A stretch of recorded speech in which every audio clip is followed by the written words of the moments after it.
যেখানে জনগণের উন্নয়নের টাকা নিয়ে এক শ্রেণীর অসাধু ব্যক্তিরা তাদের বৃত্তের পাহাড় গড়বে না। আজকে বাংলাদেশ এমন একটা পর্যায়ে গিয়েছে, আজকে টপ টু বটম প্রত্যেকটা ক্ষেত্রে দুর্নীতি আজকে একটা স্থায়ী আসন গেড়ে বসেছে। এবং প্রত্যেকটা সেক্টরে আপনি যদি সেখানে কোনো সেবা নিতে চান,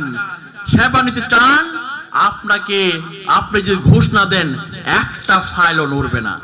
ইভেন আমার দেশে যারা শিক্ষকরা আছেন, অত্যন্ত দুঃখজনক হলো সত্য, সেই বেসরকারি শিক্ষকরা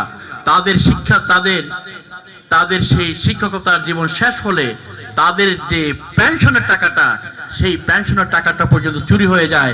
বছরের পর বছর ঘুরে ৩-৪ বছর ঘোরার পর তাদের টাকাটা তারা পায় না।